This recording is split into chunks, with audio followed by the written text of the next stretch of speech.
1 number প্ৰশ্নটো তলৰ কোনটো অনুপাত একোটা সমানুপাত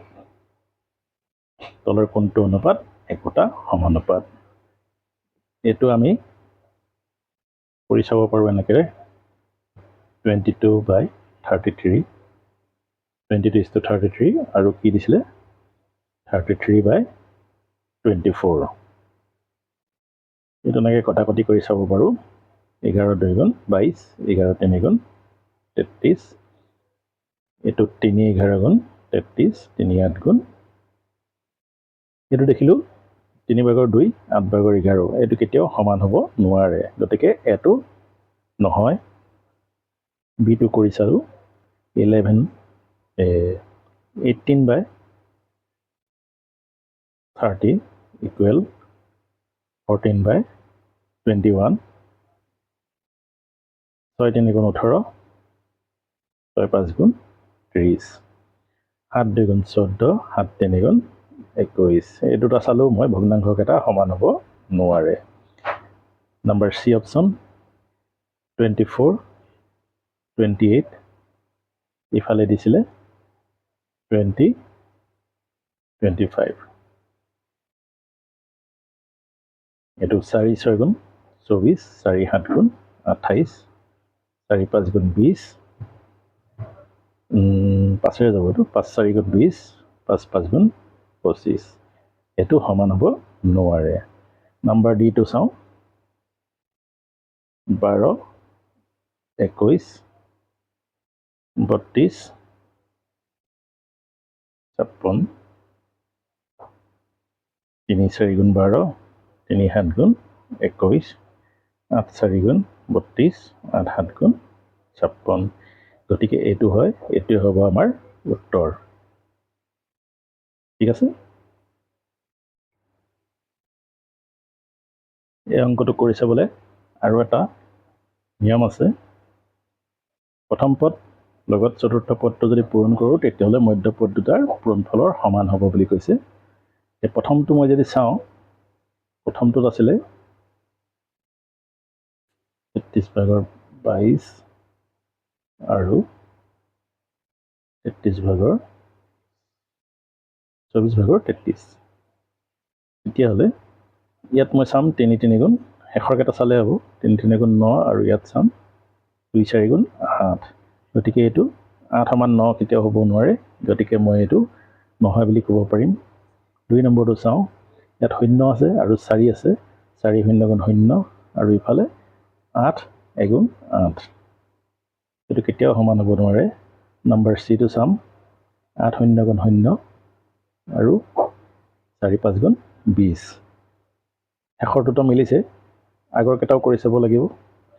তো মই চিটো অপশ্যন এটা ৰাখিব পাৰোঁ আৰু ডিটো কৰি চাওঁ 1 2 গুণ 2 6 2 গুণ 12 2 মানে এই দুটাৰ ভিতৰত আমাৰ হ'ব পাৰে এতিয়া এইকেইটা যদি পূৰণ কৰি দিয়া ওলাই পৰিব যে শেষৰটো হয় পূৰণ কৰি চাব পাৰিবা তোমালোকে পূৰণ কৰি দিলে গম পাবা যে দুটাৰ ভিতৰত শেষৰটো হয় 2 নম্বৰ প্ৰশ্নটোলৈ গৈছোঁ 79ৰ বৰ্গৰ এককৰ স্থানত কি থাকিব 79ৰ বৰ্গৰ মানে এইটো কথা কৈছে এককৰ স্থানত কি থাকিব তাৰমানে 79 পূৰণ 79 ইয়াত চাবা 9 9 গুণ 81 এইফালে কি হ'ব এইবিলাক বাদ দিয়া তো 9 9 গুণ 81 1 পালোঁ আমি এককৰ স্থান এইটোৱে হয় শেষৰটো গতিকে এইটো হ'ব অপশ্যন এনেকৈ কৰিব পাৰি তাৰ পিছৰ প্ৰশ্নটো দিছে বৃত্তৰ কালি কি বৃত্তৰ কালিৰ কি অপশ্যন 4টা দিছে 2 পাই r h পাই r কিউব r পাই r স্কোৱাৰ ডিভাইডেড বাই 2 আৰু পাই r স্কোৱাৰ বৃত্তৰ কালি সূত্ৰটো তোমালোকে পঢ়ি থৈছা পাই r স্কোৱাৰ বৃত্তৰ কালি সূত্ৰ পাই r স্কোৱাৰ ডিটোৱে হ'ব উত্তৰ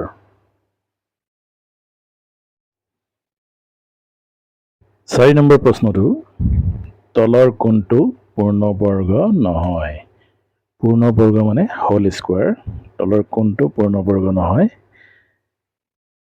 ইয়াত শেষৰ সংখ্যাটো চালে গম পাই যাম শেষৰ সংখ্যাটো ইয়াত 7 আছে 7টো কেতিয়াও বৰ্গ সংখ্যা হ'ব নোৱাৰে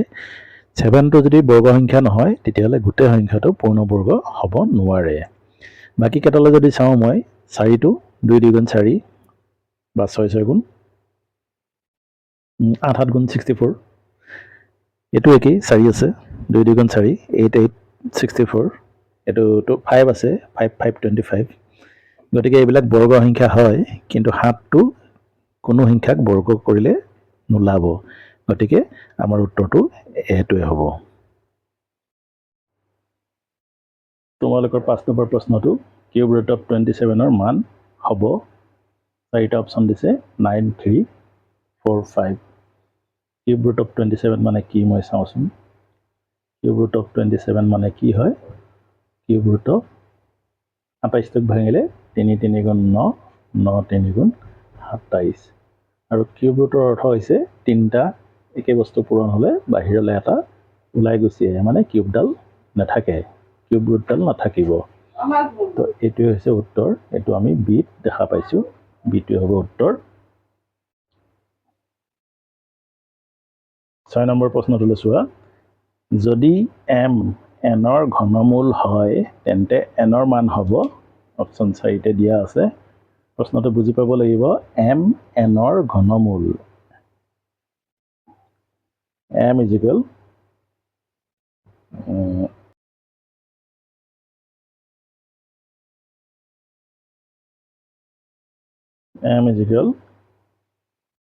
nৰ ঘনমূল মানে ইয়াক কয় এতিয়া m কিউব কৰি দিলে n হ'ব ইয়াত যদি ঘনমূল থাকে এফালে কিউব হৈ যাব এইটো যদি মই উঠাবলৈ হয় এইটো হ'ব এতিয়া মোক খুদিছিলে nৰ মান কিমান হ'ব n মানে কিমান পালো m কিউব এইটো হ'ব উত্তৰ m কিউব 7 নম্বৰ প্ৰশ্নটোলৈ চোৱা 3 to the power minus 3 মান কি 3 to the power minus 3 ইয়াৰ মানটোনো কি হ'ব চাওঁচোন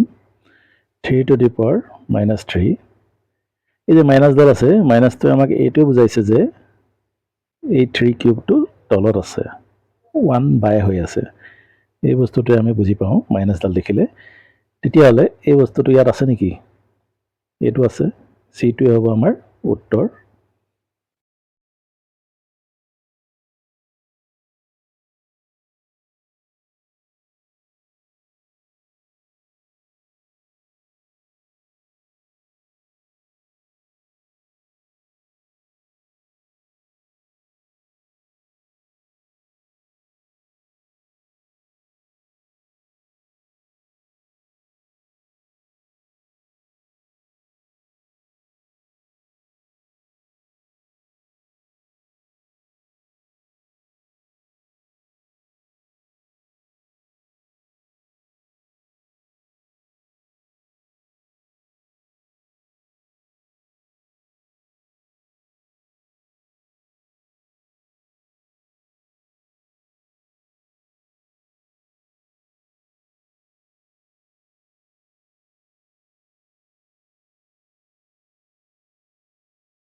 10 নম্বৰ প্ৰশ্নটো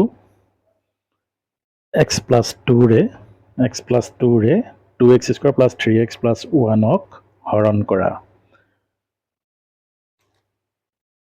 হৰণটো কৰি চাওঁ। x + 2ৰে কৰিবলৈ কৈছে 2x² + 3x + 1। প্ৰথম দেখিলোঁ মই 2x², তেতিয়াহ'লে মই ইয়াত 2x দিব লাগিব। ইয়াত দিব পাৰি, বাৰটো নহ'লে ওপৰতো দিব পাৰি। মই ওপৰত দিছোঁ সুবিধাৰ কাৰণে। xৰ লগত 2x যদি মই দিওঁ তেতিয়াহ'লে কি হ'ব? 2x²। ইয়াত প্লাছ আছে আৰু ইয়াৰ আগতো প্লাছ আছে। প্লাছে প্লাছ 2 2 গুণ 4 লগত x লাগি থাকিব।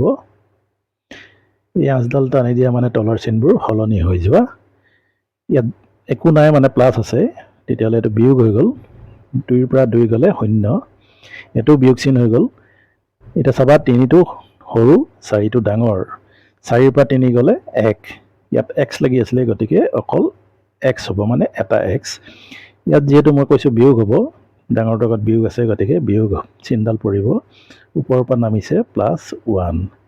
সন্মুখত বিয়োগ আছে, গতিকে মই ইয়াত বিয়োগ দিব লাগিব, মাইনাছ দিলোঁ। প্লাছে মাইনাছে -x এগুণ x, প্লাছে মাইনাছে -2 এগুণ 2। আঁচডাল টানি দিয়া মানে তলৰ চিনবোৰ সলনি হৈ যোৱা। এইটো প্লাছ হৈ গ'ল, +x -x কেঞ্চেল হৈ থাকিব। এইটো +2 আৰু 1, +2 + 1 মানে 3। এতিয়া উত্তৰ হ'ব ভাগফল 2x - 1 আৰু ভাগশেষ শেষত কি থাকিলে? 3। ইমানখিনি কৰিলে আমাৰ উত্তৰ হৈ যাব। এই দুটাই হৈছে উত্তৰ।